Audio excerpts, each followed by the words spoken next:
Welcome to Funny They Don't Look Jewish, where Judaism appears in the panels. Our purpose is to find characters, stories, and issues of comics that explore explicitly Jewish content. I'm Brandon Bernstein. I'm Henry Bernstein. No relation. Hey, Henry. Hey. Great to see you. We're back. We're back. This is our second episode in 2026. Yeah, this is the year of Funny They Don't Look Jewish. Not only in 2026, but we're here just 1 month after we did it in January. Exactly. So it's the advantage of having a few episodes like in the bank, not recorded, but like we've been doing the research, we have ideas, we're not struggling to figure out what's next. So like we can just hit next one, which is really exciting. But I feel like we've got something a little different in mind. Like what are we talking about today, Henry? This week we're talking about Batman. Batman, which makes sense if any of you are watching. There's Batman in front of us and Batman behind.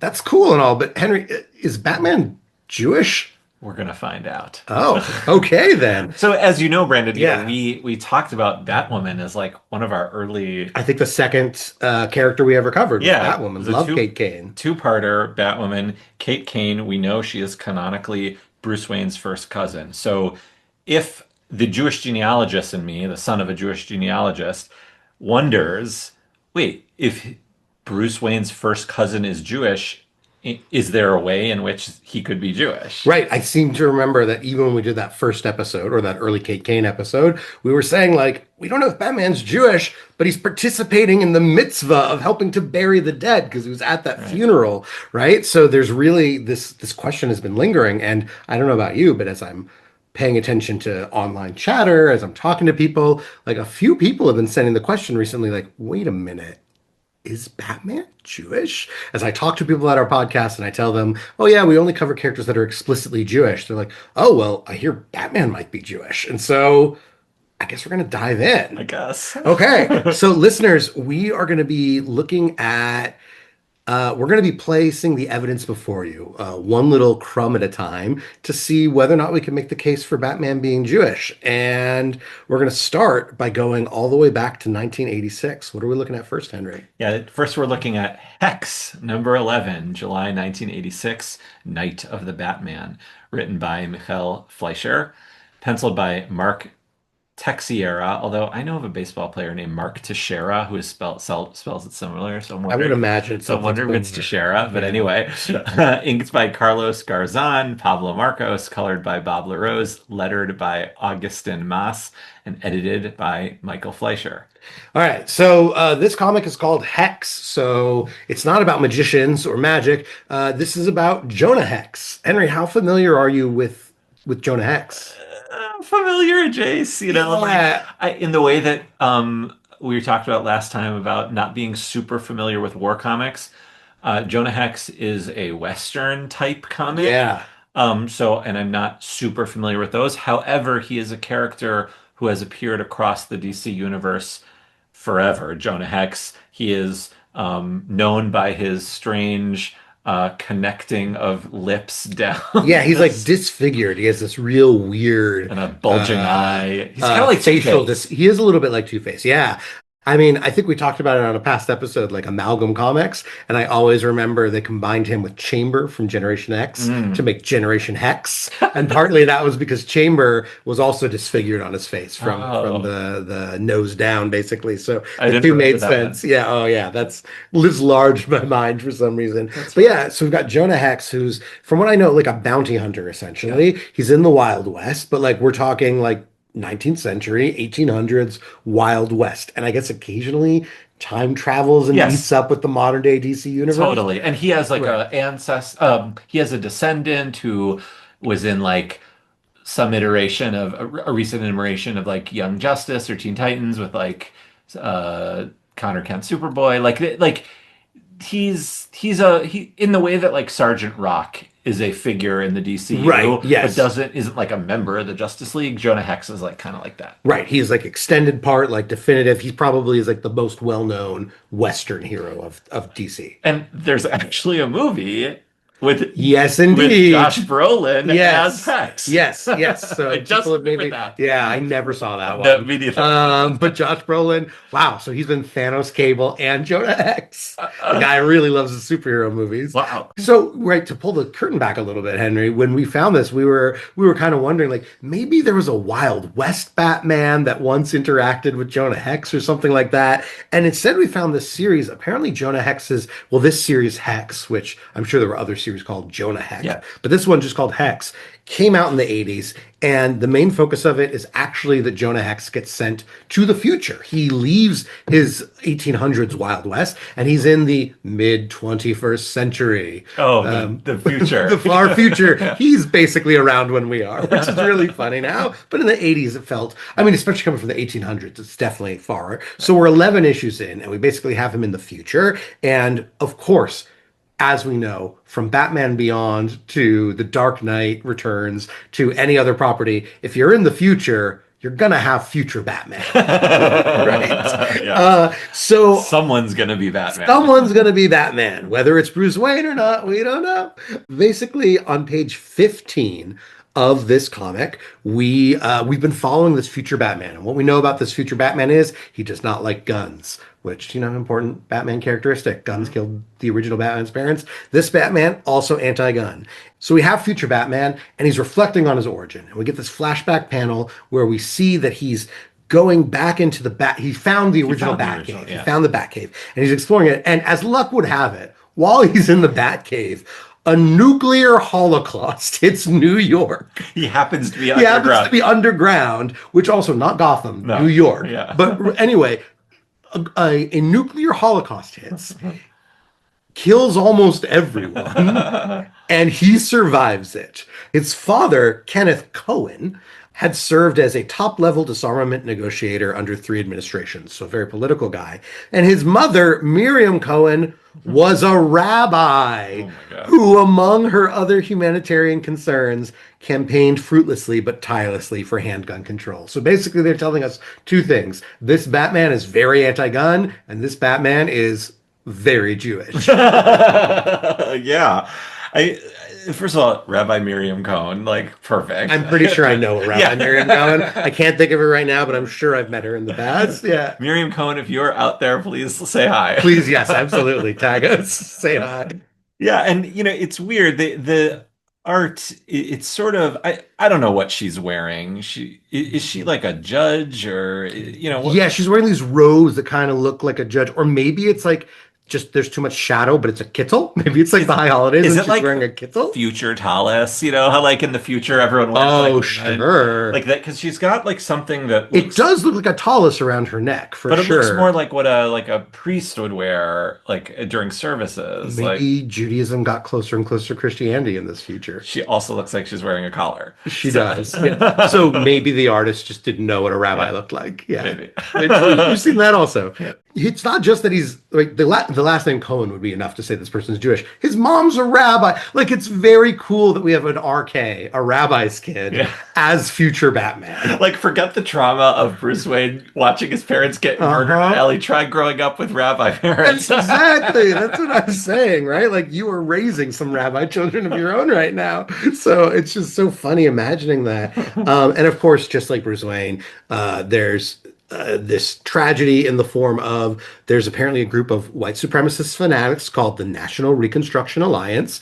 Once again, reading the future and clearly completely unlike our modern day reality. Of course. And it says that the National Reconstruction Alliance focused their hatred on 2 groups: advocates for arms control and Jews. Check and check for future Batman. Absolutely. So therefore, both of Batman's parents, who survived a nuclear holocaust, were then killed by this hate group, which led to future Batman, who's of course very anti-gun. And we're not going to get into it, but Jonah Hex, being from the Old West, of course, his weapon of choice, guns. So he and Batman are going to clash. That's about it. We don't really get anything else. It's a 2-part episode or 2-part story. There's a lot of fun future Batman stuff, but all we really care about is the fact is, like, in this future, there is a Jewish Batman. That's our first piece. Perfect. Yeah. Right. I mean, not much to say. I don't have much to say other than that's nice. You know, it's like really cool that like future Batman is Jewish. It's really neat. Right.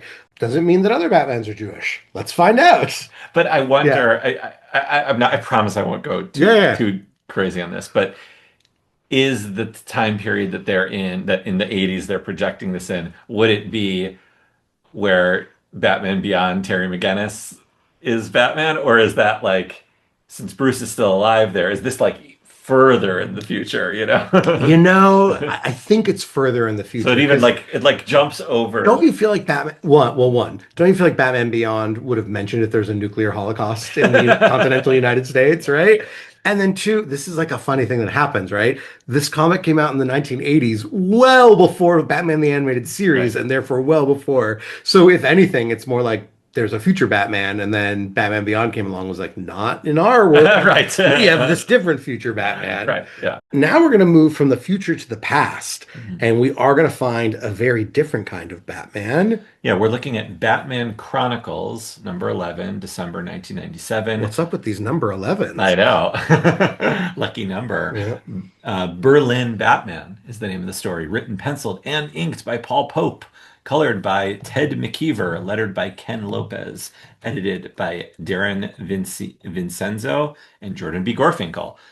Can I say something about Jordan B. Gorfinkel? Yeah, absolutely. I don't know if you had planned to, but Jordan B. Gorfinkel was the editor for Batman Comics. He's the group editor for years through the heyday of 90s Batman, Nightfall, all that stuff. He also wrote a graphic novel, Passover Haggadah. Perhaps you have it. Maybe you have it. Maybe you don't. Okay. I don't know. But I highly recommend it. It's incredible. And, he's... Is that the one through Corn or a different one? I think it could be. Okay. Yeah. And you can get it on Amazon. It's like $25. It's beautiful. And it is so accessible for people of all ages. And I do have that one. Yeah, of course great. You do. Yeah. And I'll throw up an image so we get. So I actually literally last week was talking to a woman who someone else was like, you need to meet Brandon because he's very into comics, because I think it's like she's also friends, I think, with Jordan because like he's working with Corn, I guess, to do a bunch of other I think he's comic graphic novels now also. Maybe a Book of Esther. Yeah, no, that one's already come out, but he's working on even more. Great. Yeah. So I think that's his thing now. And like when he's been promoting this and like giving talks at synagogues and things like that, it's always like, in his bio, it's like, Batman group editor. Yeah, that's his claim to fame. Really cool. Absolutely. That the Batman group editor is out there doing things for Corn Publications of all places. Yeah, that's really, really neat. I thought you were going to go into, this is drawn and written by Paul Pope, who like has such a distinct style. Paul Pope is one of those creators that like in my mind, I know he's indie comics. I know that he's got a very fervent fan base, and he always would appear in like Wizard magazine when I'd read it and I'd know about him, but I'm very unfamiliar with his work directly. I've almost never. Do you read any Paul Pope? Okay. No, but but again, Brandon, to your point, when I read this comic, I recognized the art. Yes, it's a very distinct art style. It's almost a little, it's very different from Frank Quietly, but there's like sort of a Frank Quietly energy almost. Totally. Yeah. That's sort of, there's a delicateness and a softness in guys like Chris Burnham and Frank Quietly that it's like Alex Ross-esque, except it's a comic. It's not trying to be an oil painting. Life. Yeah, absolutely. So and I think Paul Pope is an even more sort of cartoony version of that. But again, there's like the way his pencil lines move, there's like a flow. He has like these swirling. Yeah. If you're looking at like the character's hair, the way they're sitting, there's a lot of like movement in his lines. Absolutely. I love hearing you analyze the art, Henry. So we've got, as it said, Berlin Batman. We are going back to an alternate history and an alternate World War II and an alternate Nazi Germany. This is not, unfortunately, our world of bombshells that we enjoyed so much with Batwoman. Rather, this is now, on page 1, we find out that there's a wealthy socialite, Baruch Wayne. Oh my God. I mean, right already. I can't even handle that. Right. So like just right immediately from the name, right? It's not Bruce Wayne anymore. First of all, Wayne is W-A-N-E. They dropped the Y, which, okay, I guess that makes sense in Germany. Maybe it's even Vane. I'm not sure. I mean, look at this mirror. Maybe it should be Bruce Wayne. Baruch. Like, it doesn't get much more Jewish. His name is literally blessed, blessed one, blessed Batman. Wow. So good. I mean, growing up, my dad on like a little like stupid joke in our family. Hmm. Like anytime there was some famous person, my dad would like replace their first name with a Jewish name. Like this is Nice. totally the type of thing he would Yeah, do. absolutely. Right. How do we make Batman Jewish? He's not Bruce, he's Baruch, Like right? my dad would always Yeah. refer to anyone, any superhero whose last name ends in he would pronounce it like Goldman. He would be like Superman or Right, right, right, Spider-Man right. or Oh, Batman. this is my good friend Clark Superman. Yeah. Right.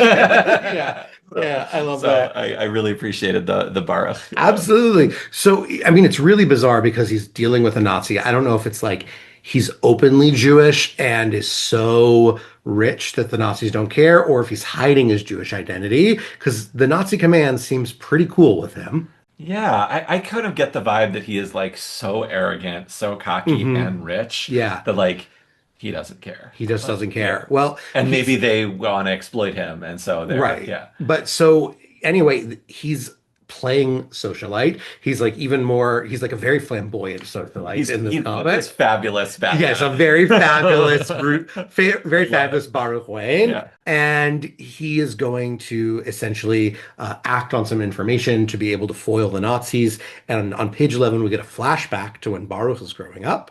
And his father says to him, "Son, in our world, you can only be the master or the slave, the donkey toiling in misery or the road breaking its back."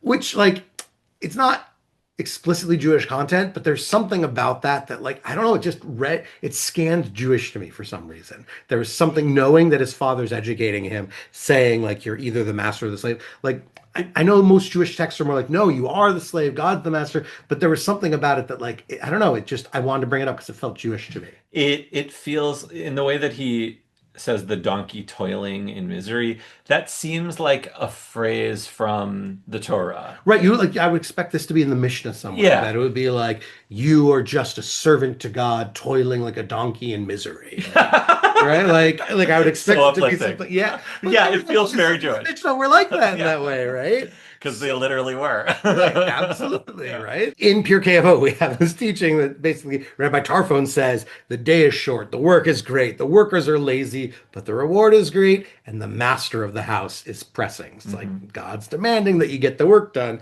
So I don't, it just like it, I felt Definitely reminded me of it them for reminded me sure. of it. Cool. I'm not the only one. That's great. On page 12, we do get a little bit more explicit because our caption lets us know that Baruch was yet a boy when he tragically learned how he and the other Jews were hated by their neighbors. He saw his parents killed before his eyes walking home from the cinema one terrible night. So he has the same tragic origin in the cinema, and we could presume 1920s or 1930s Germany, depending on how old he is as a socialite. And we've got this rising sense of hatred of Jews in Germany, in Berlin. And on page 13, it lets us know that he was the strongest, smartest, and most precocious child in the whole class. He noticed others resented him more for this than for being a Jew. Which, like, I like, I guess, that Paul Pope is putting it in there, but it's interesting that like in this whole comic, it's the name is amazing. Like when I discovered there's a Jewish Batman in an alternate world, World War II, named Baruch Wayne, I got so excited. And then you read it and it's like, oh, like literally Paul Pope is just hitting the same note. Like they hate Jews, they hate Jews, they hate Jews. And that's it. That's all we get. And also, I gotta say, the trope of Batman's original trauma of watching his parents killed, and like, you can go on YouTube and watch a supercut of like every single in film and TV version of that. It's like really long because there's so many. They always do it, right? It's like one of the most familiar origins, that and Krypton exploding and Hmm. right, Spider-Man being bitten by the Yeah. spider, Batman's parents getting killed.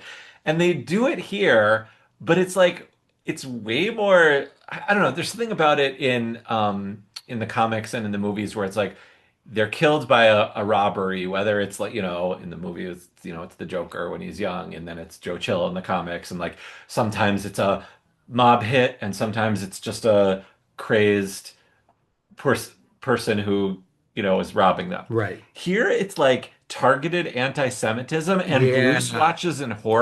Baruch watches in horror as his parents get beaten to death. And he just Yeah. felt like a little too graphic and like kind of I don't know. It's like it's not that that Bruce's parents getting killed, there's anything funny about it, but the repetition of it as a trope is in like a dark way kind of funny. I get what you're saying, right? It's almost like now I'm almost picturing it as like if there were Jews being like, "We'll make Batman Jewish, sure." Like, you want to know what would happen if he was Jewish? This is how his parents would get killed. Right. There'd be a swarm of anti-Semites, and they'd beat him, and they'd force him to watch, right? Like, I'm like, oh, I Exactly. could see that. It has that sort of energy. Yeah, Thank yeah, you. Okay, yeah. great. You and I are on Yeah. the same page tonight. Yes, yeah, that's great. I'm feeling that. Yeah, yeah. It's like a little too much in that weird way, and I mean, I don't think Paul Pope is Jewish, right? Like, No idea. right. And I mean, the other thing I'm thinking is like, if it weren't so close in history, you almost get the sense that Paul Pope would have wanted it to be that his parents were killed during Kristallnacht or Hmm. something like that. But Baruch would have been too young to be Hmm. Batman by the time of the Holocaust itself. But like, you really get the sense of like, because that's the level of like to have his parents were killed for being Jews. Was that level of anti-Semitic attack happening on the streets of Germany that I early? don't think so. Not, I mean, and if anything, German Jews of the Wayne's stature here, they would have been the first ones surprised by being, when the Nazis came to their door to take them Right. away. Like, what do you mean? We're German citizens. We've Yeah. been embraced by this society. 100%. So Yeah. it does, he's not quite getting it. Yeah, yeah. It feels like a little off. Again, it feels like if you could like stretch out the time a little bit more, it really feels like it's like the rise of anti-Semitism to the point of Kristallnacht at the start, and then it's him as Batman, right? Like fighting Right. against the Nazis. Basically, he nailed the name. He nailed the name. It's a great name. So, and that's it. Like, there's Yeah. not much else. It's a fine comic, but Batman Chronicles is a series that's all like it's just all Elseworlds, right? It's all like alternate world Batman, cool stories. So that's two comics we've got. One from the '80s, one from the '90s, both showing us alternate Batmen that are Jewish but don't do much with their Judaism. And now I think we're going to move to something way more recent and something that we actually have a cool connection to, Mhm. right? We're looking at a series that you actually introduced to me, Henry, The Batman, with a hyphen between Bat and Man, right? Or like this is exactly the way that Cillian Murphy pronounces it in The Dark Knight, right? The Yeah. Batman. Oh, and it's like how the Golden Age original Batman Yeah. was written. Yeah. That's So really we're back to this old one, The Batman First Night. And this is a very cool series wherein Batman is it's also taking place during World War II, Mhm. but now it's in America, and it's basically what if Batman happened during the 40s, not, I mean, I guess It's around the time he set. was actually created. Yeah, it's set. It's a story set in the Golden Age world, but where it's like its own Batman thing. It's just the Right. same time period as like Right, right. It's the same time period as when Batman was actually yeah, created, but like really dealing with what's going on. yeah. All right, so I guess let's dive into that first issue. Yeah, Yeah. so this is the Batman First Night, #1, May 2024, Book 1, written by Dan Jurgens, penciled and inked by Mike Perkins, colored by Mike Spicer, lettered by Simon Bowland, edited by Matthew Levine and Chris Conroy. All right. I do have to say just real quick, Mike Perkins is just one of my favorite artists He's at this great. point. Like Yeah. every time he's on, like, there's so many series that have come out over the past like decade or so where it's just like Perkins is drawing this. Yeah. Yeah, Yeah. he's so good. He's great. And Dan Jurgens has been very complimentary of him.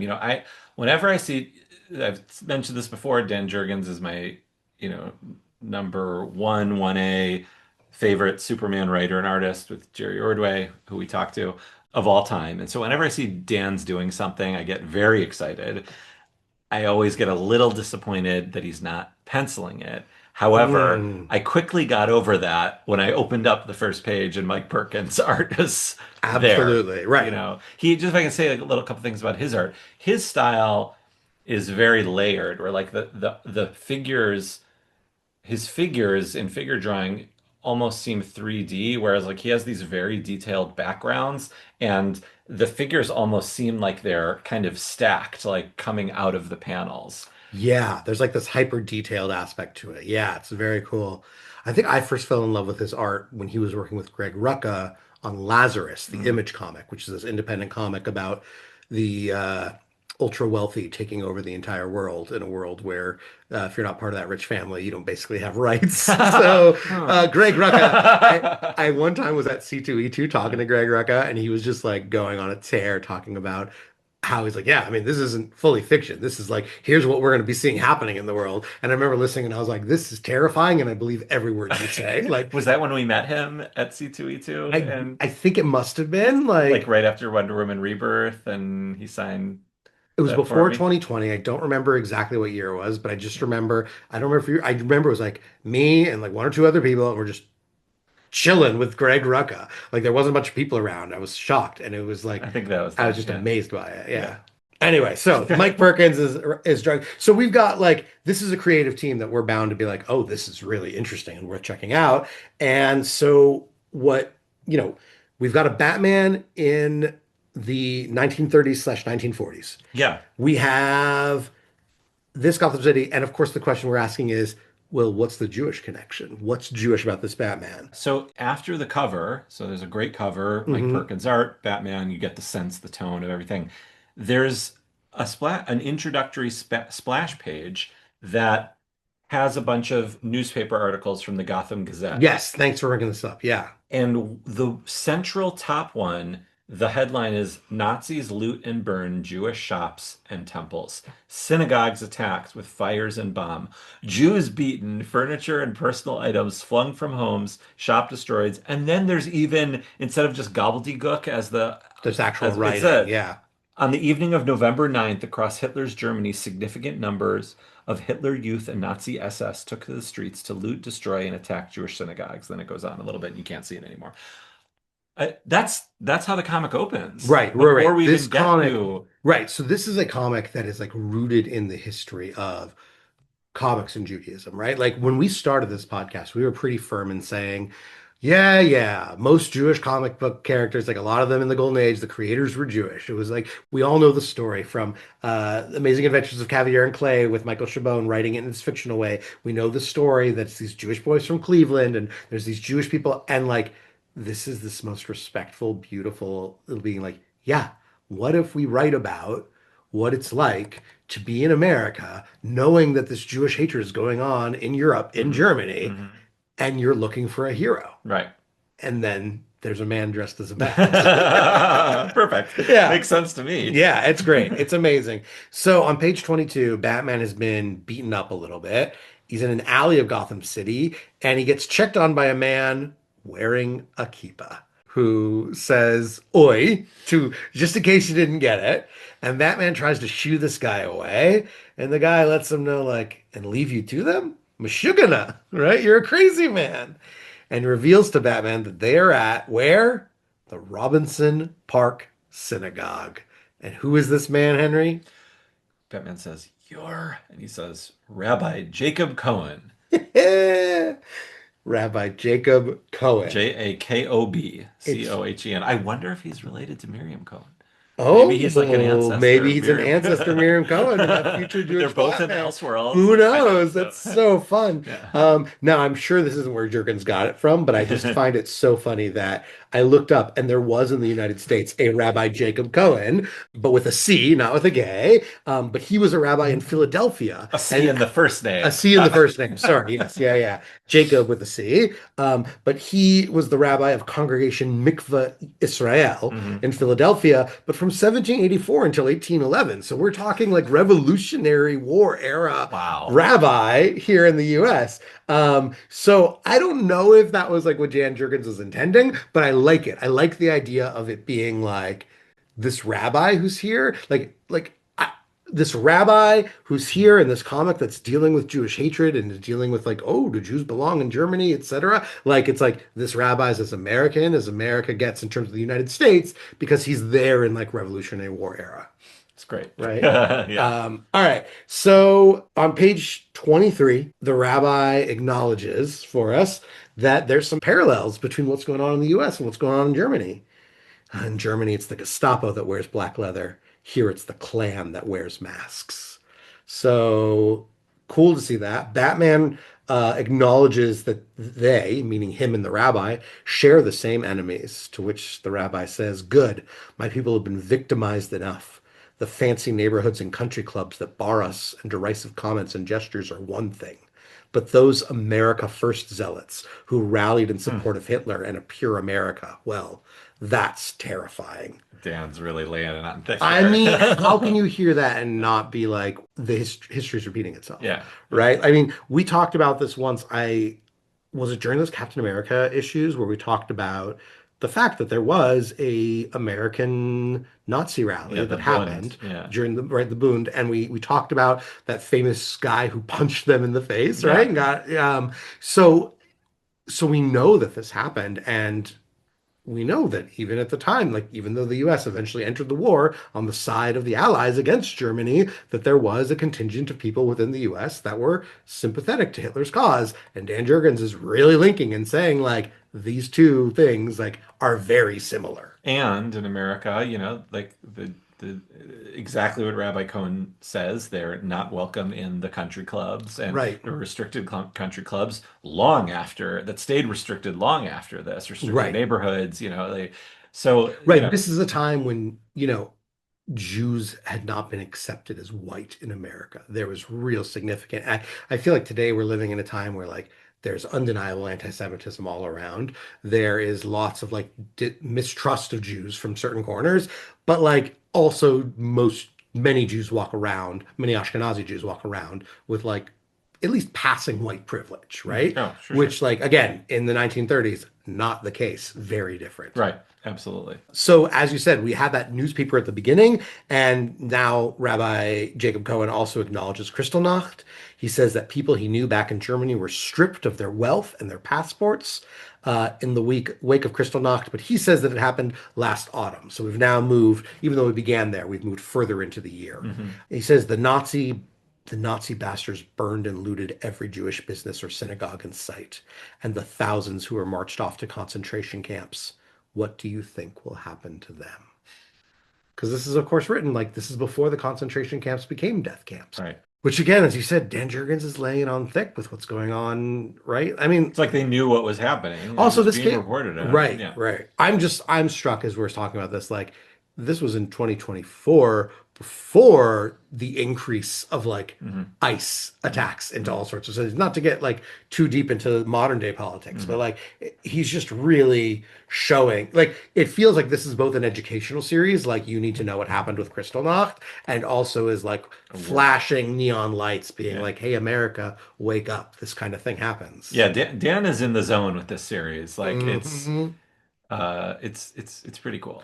Yeah, I'll also say, right, with all love and respect to your favorite writer or one of your favorite writers, sometimes when these guys that were writing back in the 90s come back for a series, I'm a little hesitant because some of them have like lost the mojo. Some of them are still writing in that old style. And like every time I love Chris Claremont's X-Men run to death. And every time Claremont comes back, I'm just like, Yeah, it's ugh, diminishing it's return. diminishing Yeah. returns. So when you hear that Dan Jurgens is writing, for me at least, I was like, I don't know about this. And then every time I'm diving into the series, it's like, oh wow, he Mhm. is like he has something to say, and Mhm. this is hitting. Yeah, Yeah, we should say also he lives in Minneapolis. He's from Minneapolis, Minnesota. That's where he lives. yeah, So, obviously, like you said, this was before, but might be something that he's writing for a while. absolutely. Yeah. Well, I mean, we are not covering it, Right. but book two, Right. It's or already not out. book two, but year two is a second night. Is that what it was called? Yeah, Yes. second night. The Batman second night is already starting to come out. I think And there's by the only time this podcast episode airs, the third issue of that second night right. will have been in stores. And we suspect there's probably I a third night to come, I in which assume case we'll it's see been doing more. very well. Yeah. All right, so we've got all these parallels.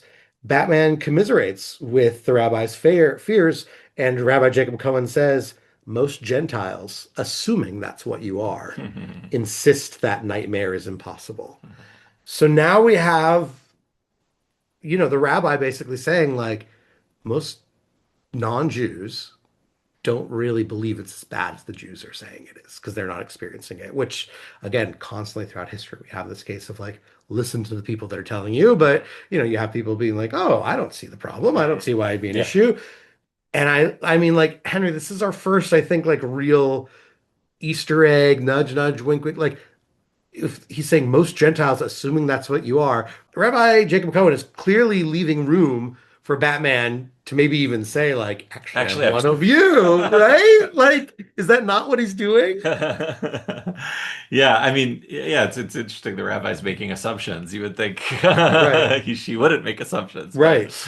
yeah.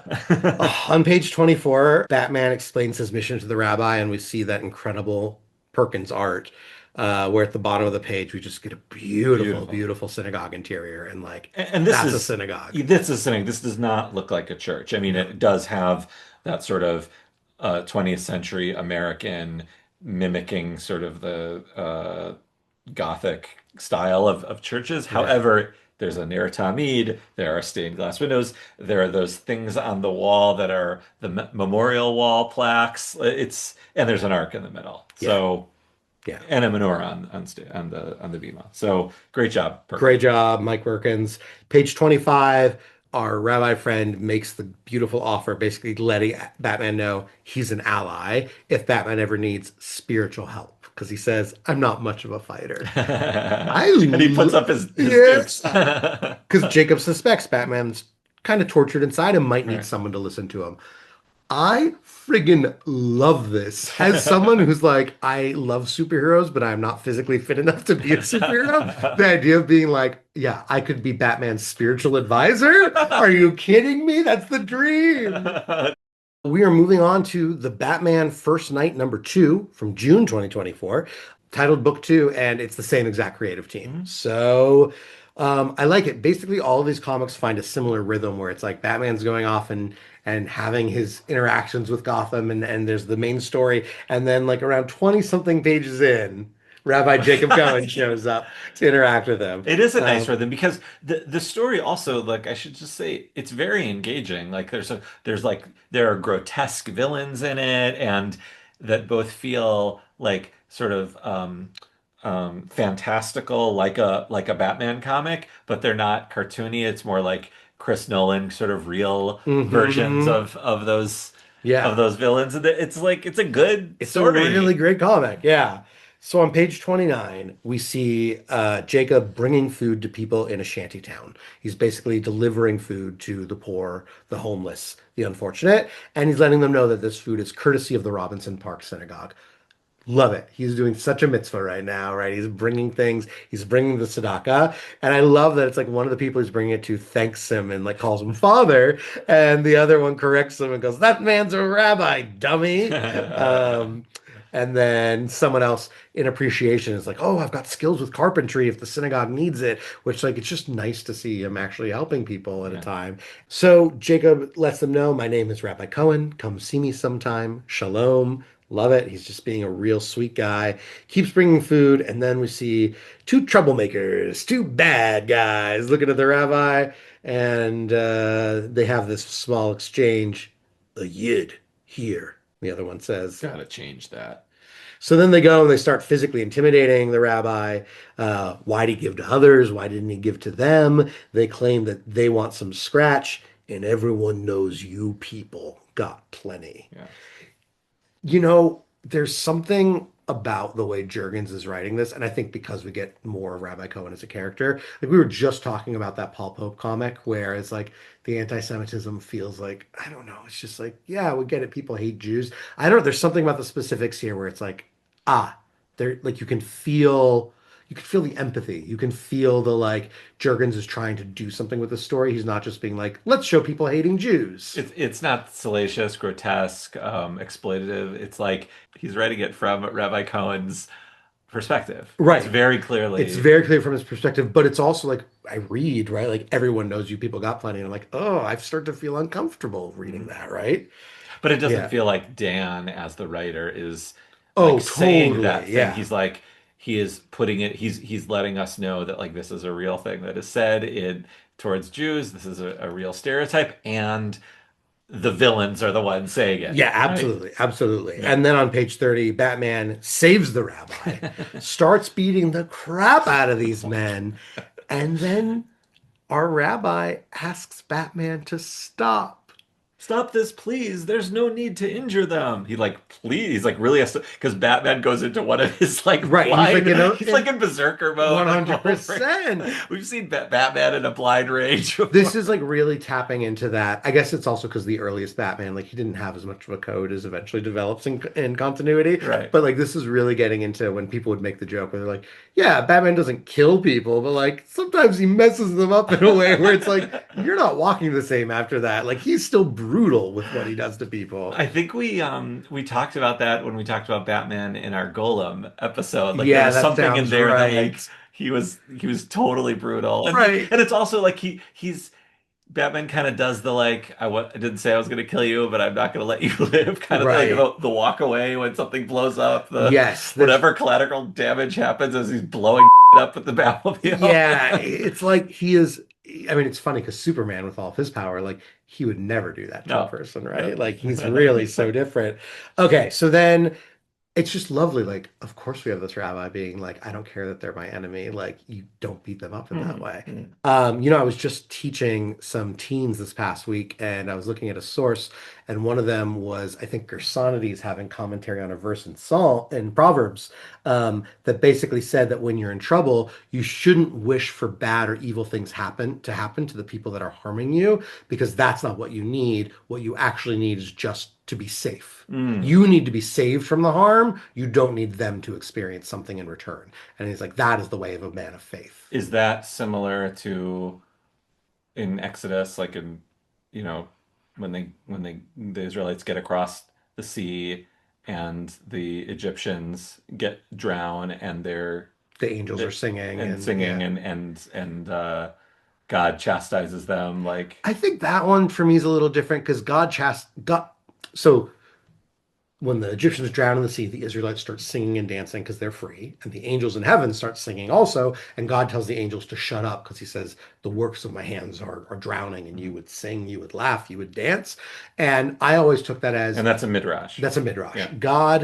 God tells the angels to be quiet. God doesn't stop the Israelites. So I always take that as Mm. the Israelites who directly suffered under this Egyptian army. It makes sense that they would be celebrating it.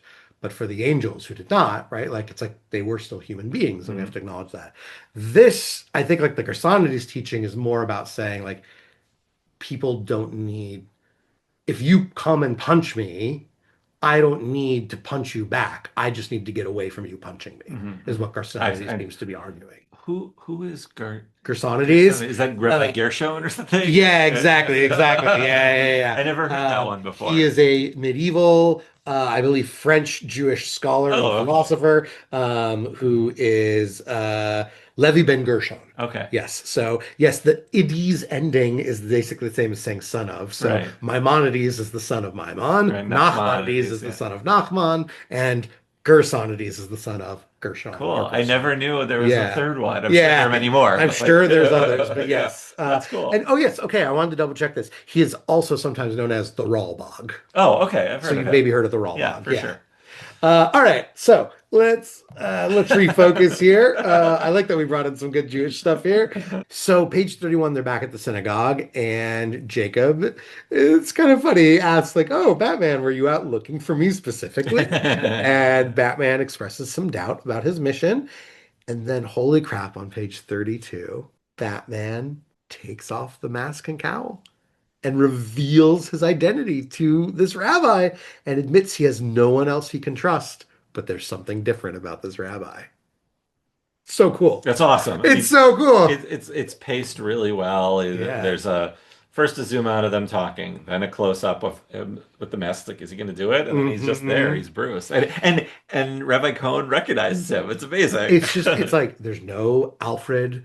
He doesn't Right. have the relationship. Like he's like, there's not a No Commissioner Gordon. There's Robin. no Yeah. Robin. Like the one person who knows where Batman's This is a secret is rabbi. a rabbi. Yeah. It's so cool. Which again, like we got this rabbi, we've got this Jewish connection, but like, why is Bruce more comfortable going to a rabbi than say a priest?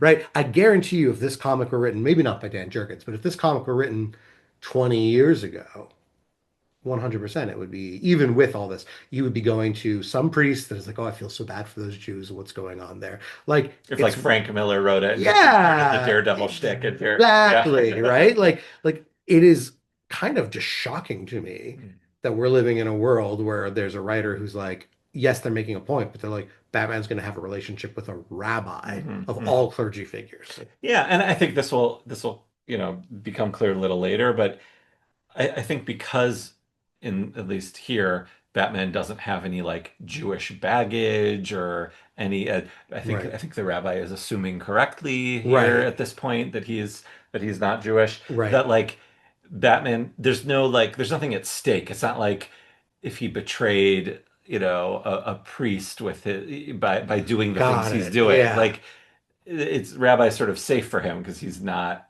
necessarily connected in that way. Got it. Right. He's like Right. fully a sort of like outside. Yeah. Okay. I hear that. Well, just to finish this issue, on page 33, Rabbi Cohen asks Batman if he's a man of faith, and Batman says this kick-ass line, basically saying like that he hasn't thought much of God or heaven, but he is certain that there's a hell. And it's just like, oh, Jurgens, you're doing great with the And scripting it's like here. all bold in caps. It's Yeah. like in my head canon, that's when his voice goes back to Batman Yeah, voice. I like Like, that. he's like, it's that there is most certainly a hell. Yeah, love it. And then instead of being offended by it, instead of that, like Jacob's response is, events in the Deutschland prove that Mhm. the unrestrained evil of it all is frightening. Which I will say for my own personal theology, like I do believe in heaven and hell, but I believe they're right here on earth and we can be making this earth one of them or the other at any Mhm. time. Mhm. And like there have been many times we have turned this place into hell. Mhm. And like that, the rabbi feels that. We are in the final issue, The Batman First Night number 3, July 2024. Once again, about 20 something pages in, page 21, we see Jacob Cohen, and he is at the synagogue, I think, uh, saying goodbye to the Fine family and thanking them for food and letting her know your falafel schnitzel is truly the best I've ever had, Mrs. Fine. And he encourages the family to get home. The husband, the father of the family, Mr. Fine, thanks the rabbi for listening. Esther's been a wreck since we stopped hearing from her parents in Dusseldorf. Mhm. Ah, so these are German American immigrants Mhm. who have stopped getting word from back home. Um, Go ahead, So Henry. Yeah, yeah, yeah. So, like the elephant in the room. Yes. So, my best friend from growing up and our mutual friend and your rabbinic colleague, I have a friend named Rabbi Jeremy Fine, and you do too. And Jeremy spoke with Dan Jurgens in preparation for this comic. He Yeah. knew Dan a little bit through when Jeremy was a rabbi in Minnesota and did some joint events together. Jeremy would bring people to his synagogue for this thing called Hanukkah, and he'd like bring comic book artists, bring the voice of Ariel from Little Mermaid, and like Cool. other cool things like that. He got connected with Dan. They struck up a friendship, and Dan kind of picked his brain about rabbi stuff Yeah. and had told him this idea. And I remember when Jeremy called me to tell me about it. And so, it's sort of like Rabbi Cohen is not Jeremy Fine, but he's not Jeremy Fine. Right, And I will right. say that is if you look at the picture, the images of Rabbi Cohen, again, he doesn't look like Jeremy, but he Well, does it's like not look sort like of in him. the way that like comic books have these idealized versions of people where they're made, right? Like, right? It's sort of like, yeah, like you start with the human basis of Jeremy, and then it's like you transform him through the magic of comics, and like you get a guy who looks like Jacob Cohen, right? But right, so it's so funny that like the image of this rabbi is kind of based on Yeah, he's Jeremy, like a young guy. He's got and then he's like got kind of dark complexion, a nice beard, nice head of hair, good looking guy. Like, right, right, right. And then he's talking to a family in this comic, and the family literally has his na last yeah. name, So, the Fine family. so Yeah, I think, down the road at some point we'll talk to Jeremy that'd be here on great. the podcast and we'll get some more details. But Yes. I just I was like, I'm like squealing with delight at this, and I Yeah. had to take a moment to He- say it, especially because the Fine family has been introduced to exactly. Gotham City. So funny. So we can talk more Oh, to Jeremy about that. it is funny that Mrs. Fine makes a falafel schnitzel. I understand the schnitzel from Germany, but like, does the falafel a little bit of an anachrony? Like, was there falafel schnitzel in the No, 1930s? I think I've been nothing but complimentary to Dan. To be fair, when we've pointed out little nitpicks, I think he conflated two things by mistake. Yeah, yeah, To my understanding, those are two different foods. right. And especially like if you're talking to German Jews, schnitzel is a food for all That's what I'm Germans. saying. Yeah, yeah, Like 100%. waffle is specific to Middle Eastern Right, countries. right, right. So anyway, Jacob wishes them shalom. He fears that the news of their family will be bad since they haven't heard anything, and then enter some thugs who want to beat up the rabbi, Here we go and again. Jacob begs them not to use gasoline. Oh. On page 22, Rabbi Cohen is saved once again, this time not by Batman, but by a man with a gun, excuse me, who Jacob recognizes as Moshe Kirschbaum. Now, he knows Moshe because Moshe's brother goes to the synagogue there, acknowledges that the brother introduced them months back, but Moshe prefers to go by Maxie. And I don't know, did you get the sense, Henry? Like it seems like he's maybe got some like mafia connections or Yeah, something like that, for right? sure. Yeah.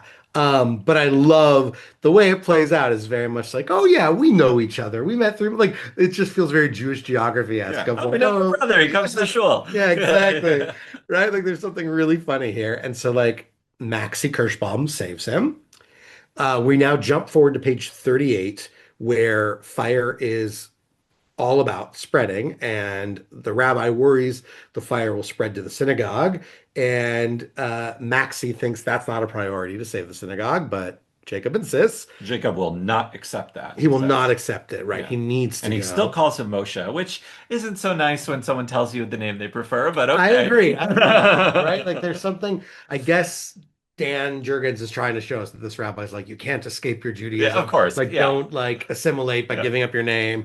But like, yeah, if We someone know in says, 2026 if someone tells you what their preferred name is, right, you should go you by it. 100%, 100%. So Maxie then comments how this fire, like, oh, it reminds him of Kristallnacht. Mm. And of course, Rabbi Cohen then asks, like, oh, you were there? And Maxie lets him know that he had a girl with him who had Mm. family there. Mm. And they were sending letters, and after Kristallnacht, the letters stopped. So there's a lot, like, it's interesting how it's both so direct and also there's so much, like, very powerful pausing. Like, it's not answering everything, but like the sort of the like assumed worst things are coming through. So they start using a hose to fight the fire, and Maxie says, hope you got the pull for some divine providence. We turn to page 46. They managed to succeed. They brought out the fire, and now we've got Jacob sweeping up a mess and listening to a radio broadcast about the war. He's talking to Batman once again. Batman offers to help him clean up, and in the background, there's a little radio that is mentioning the SS St. Louis with about 1,000 Jewish passengers turned away at the U.S. and sent to Antwerp. And I don't know if we've mentioned this on the podcast before, but of course, the SS St. Louis was a boat full of 1,000 Jewish refugees that was sent. And if it had been let in at the U.S., then they would have been saved. But ultimately, because no one else would take them in, they were sent back over to Europe, and those passengers were taken to Mostly camps. dead, yeah. Yeah. The rabbi comments that he fears for these poor souls on the boat, and Batman acknowledges that there are some people helping to emigrate people, aka Jews, into the US ASAP, to which Rabbi Cohen notes that Bruce Wayne is one of those people. So also like, hell yes. I love the idea that Bruce Wayne's like, I'm going to use my wealth to save Jews from Europe. Like, It's like, you watch the Ken Burns documentary about the Holocaust, and like there's this part there, I forget which part it is, maybe the second part. It's so maddening when you're watching what's happening in America of like just the complete refusal and how actually like every single person that actually did get out, it really was a miracle. It was yeah, by yeah. chance. Like everyone, it had to have been a story, a connection, or money. And here, like Bruce Wayne, people all the time, there's like that thing that went viral a few years ago that like it was like a story like what if Bruce Wayne Like, what if he used his money for social change yeah, instead of fighting? yeah, exactly. And there's like all that stuff going on. But here it's actually happening. Like it's just one Mhm. tiny panel, but he's but he confirms that Bruce Wayne is not only bringing Jews over, but giving them a job at Wayne Enterprises. Yeah, yeah. Like, It's which very cool. all does seem like something Bruce Wayne would do. Right, right, right. And it's something where it's like using it to make impact where he can, Yeah. and also like keeping up the comic, which is like him getting to be Batman. 'Cause, like that's the fun of the comic. Yeah. So on page 47, Batman shares that he has left a gun behind. He won't use it. So we get now Batman coming to his commitment not to use guns. And Jacob responds by saying to him, "In a place where there are no worthy men, strive to be worthy," which is Pierre Vote. He's quoting Pierre. It doesn't say it is, but it's Pierre Vote 5-2. This is It's quoting. in quotes. It's in quotes, Yeah. but it doesn't, right? He's quoting Hillel. This is a famous Hillel teaching. B'makom she'ein anashim, hishtadel lehiot ish. In a place where there are no people, I like this translation, where there are no worthy men. The Hebrew says like strive to be a man. I like this translation, strive to be worthy. Right? Like, but basically it's like if everyone around you is being an animal, if no one around you is being a person, if no one around you is like being a mensch, you've got to strive to be that person. Don't like let them pull you down into that. Incredible. Yeah. Incredible. And then of course Jacob invites Batman to join his family for a nice Shabbat dinner, which Batman appreciates the offer but declines. Damn it. I know. It's this close. We had the Superman having Shabbat dinner panel. Like, can you imagine Batman at Shabbat dinner panel? Oh, I wanted so Thematically, badly. it makes sense. No, of course he would say no, but yeah. I could have seen like a silhouette of looking from street level, the outside of Jacob's dining room with like the Shabbat candles shining through, and you see Jacob, his wife, and then Bruce, like you see like the hair. But here's the thing, because he's Bruce Wayne, would he show up and then Jacob's wife is like, how do you know Bruce Wayne? Right? Or would he show up as Batman? Right. That's true. Right. Superman showed up as Superman. Yeah, but like it's like Superman showing up is slightly less weird because Superman's got his face revealed. Like imagine being in a meal and like Batman's the cape and cowl the whole time. Anyway, so that's Batman First Night. What an incredible series. What great stuff. What incredible Jewishness. And if you've been listening and you're wondering, okay, it doesn't sound like Batman's Jewish. You're right. So far, we've got alternate world Jewish Batman. We have this Batman who's comfortable with a rabbi and like some hints and intimations. Like also like, is Batman just really that good at the kindness of his heart? Or like, is he paying for Jews to immigrate? Because like, is he Jew? But nothing is explicit. Nothing is clear. But before we go into our last comic today, Henry, do you want to say, like, let's just review again. Yeah. Kate Kane. Okay. So let's talk a little Batman Jewish genealogy. Yeah. So Roderick Kane married Betsy Kane. Okay. Okay. Their children were Philip Kane, Colonel Jacob Kane, Nathan Kane, and Martha Kane. Okay. So Jacob Kane and Martha Kane are brother and sister. Okay. Martha Kane married Thomas Wayne. Yes. And became Martha Wayne. Colonel Jacob Kane married someone named Gabby Kane, okay, had a daughter named Kate Kane. Right. And this is now this was the question because we were like, oh, is Bruce's mother Jewish? Well, maybe if she's related to Captain Kane's wife and he's the Jewish one, we were saying maybe not. But now we're saying her brother is the very Jewish Jacob Kane. He's the Jewish brother. Father of Kate Kane. Right. So if we are going to get into maternal, matrilineal, patrilineal stuff, which we can, that traditional Judaism, Judaism is followed, the Jewish heritage is followed through the mother.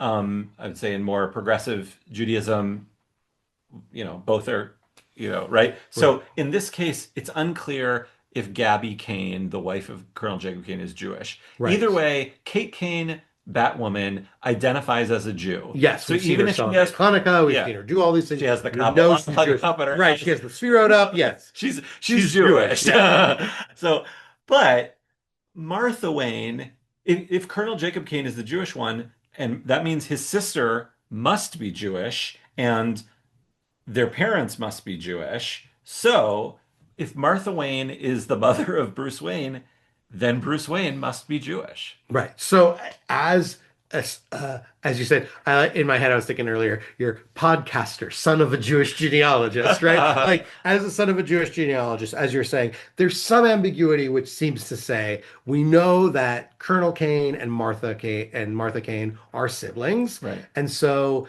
the question is Batwoman's mother Jewish? In which case there'd be no Judaism in Bruce Wayne's side. Is her father Jewish, Jacob Kane Jewish, in which case there would be Judaism on Bruce Wayne's side? Or are both her parents Jewish, in which case, again, there would be Judaism on Bruce's side? Now, there is one, I will say, like, not, I haven't gone completely cuckoo. Like, I don't know anything about Roderick Kane and Betsy Kane, Jacob and Martha's parents. And Brandon, when I tell you I searched everything, not just some Googling, like I dug deep. They're the only Jewish connections to Batman's family is Jacob Kane. He never said anything about growing up Jewish. So for all we know, he might have converted to Judaism. Right. I don't know that the Canes are Jewish. So Okay. so maybe this is all irrelevant. So maybe this is all irrelevant. Maybe Martha Right. isn't Jewish. Right. However, if we know he is Jewish. Right. So if we assume that was born Jewish, then his sister has to be Jewish. Right. And we finally get some in continuity proof just about 2 years ago in, of all things, a Penguin series. This is a solo series of the Penguin, presumably hot off the heels of the success of the Penguin TV show that people love. The Penguin is suddenly like, I love being in this world where like bizarre villains are suddenly getting solo runs, right? Clayface is about to get a movie. Yeah, exactly. Who knows what's going to happen? So we're looking at the Penguin #7 from April 2024, An Unimportant Man Part 2. This is written by Tom King, penciled and inked by Stefan Subic, colored by Marcello Maiolo, lettered by Clayton Cowles, and edited by Ben Abernathy. And we really only care about one small panel in this. But I can't believe I missed it when it came out. But in the Penguin #7, Batman is walking around. It's written by Tom King. Tom King wrote a lot of great Batman comics. Yeah, it's sort of like solid Batman voice. He is the modern Batman writer, I would say. Like DC Rebirth, like Batman writer. Yeah. Although Scott Snyder kind of also, because Scott Snyder did a lot of also do New 52. And now Absolute Batman. Like I would like between the two though. Yeah, Snyder and King are like the Batman guys. Batman They're guys, like yeah. the equivalent of like the 90s, like Jim Aparo, Norm Breyfogle, Chuck Dixon. Right. Like yeah. Right. So anyway, Tom King has Batman is recognizing a very rare handkerchief, a Rabat silk handkerchief. He's doing from his the like 12th century. Batman detective work. He's doing that, right? So he's in a room. He sees this handkerchief. He sees the excerpt, and he comments to himself that it's a rare handkerchief from the 12th century, and it's so rare that in fact there's only one in all of North America, and he knows this because that one in North America was his mother's, and then he lets us know that it was a Hanukkah gift from my father.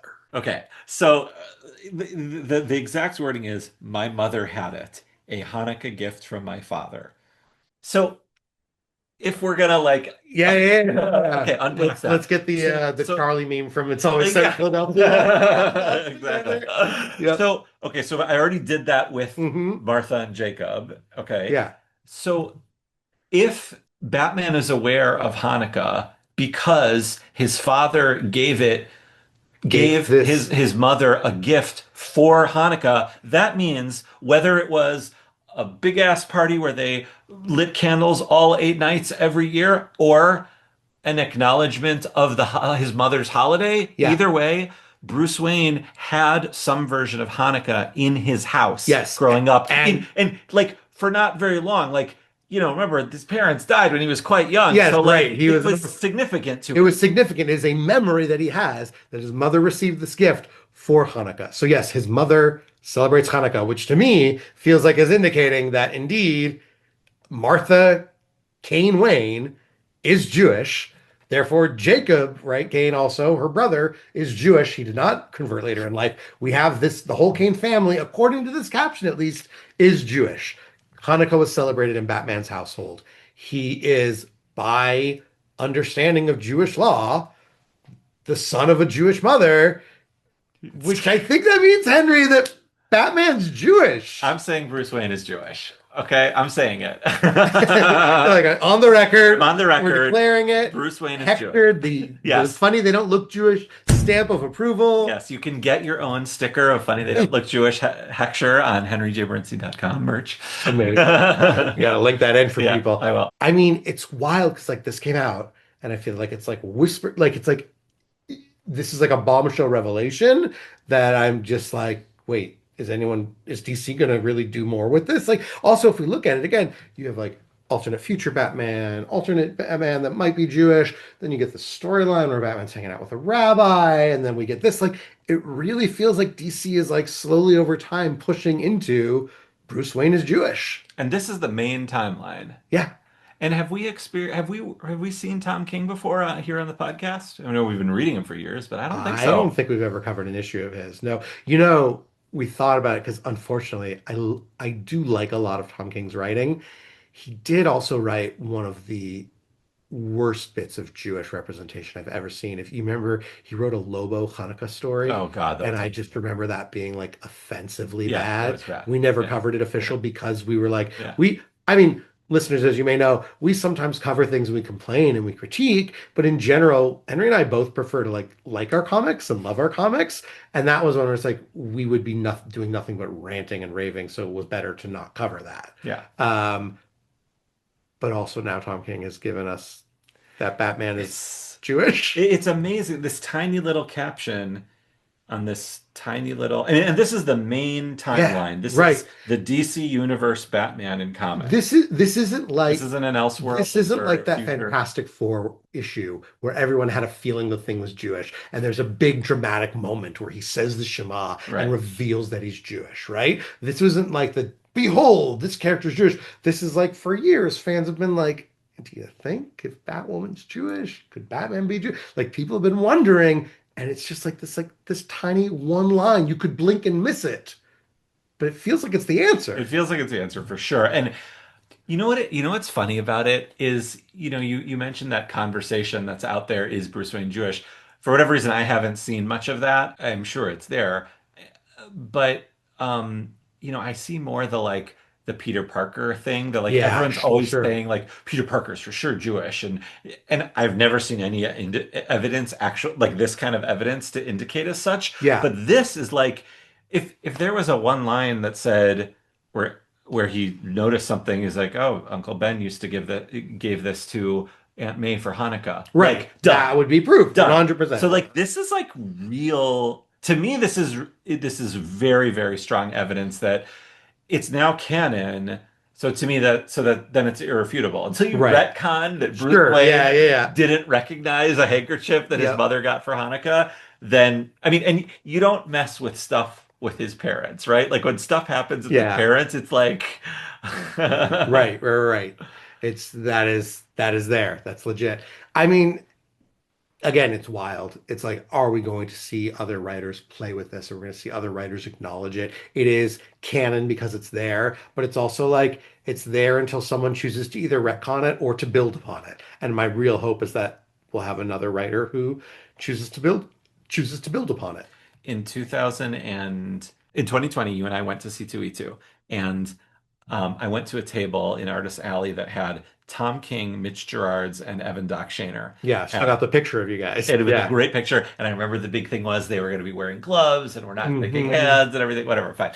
And I think Mitch actually might have gotten COVID at that Oh. thing. He definitely got sick. But anyway, and I talked to them for a super long time. They signed everything. They were so funny, so nice, exactly how you'd want an interaction Yeah. with those guys to be the writers of Batman and Strange Adventures and Mr. Miracle. And the Vision series, yeah. I swear to you, Brandon, if Tom King ever comes back to a con in Chicago, I will go to it with this comic and I will ask him does this mean that Batman is canonically Jewish? I promise you. We absolutely have to. Make We that absolutely promise. have to. I currently am not planning to go to C2E2, but if I find out Tom King is going to be there, you're right. Like we have to buy tickets Yes. immediately and go. Wow, amazing.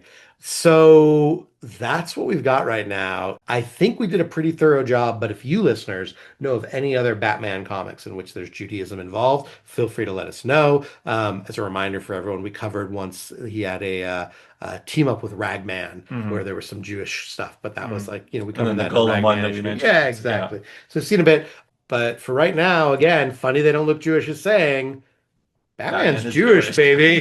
Batman's Jewish, and so am I. And that's it for this time. So until next time, I'm Brandon Bernstein. I'm Henry Bernstein. No relation.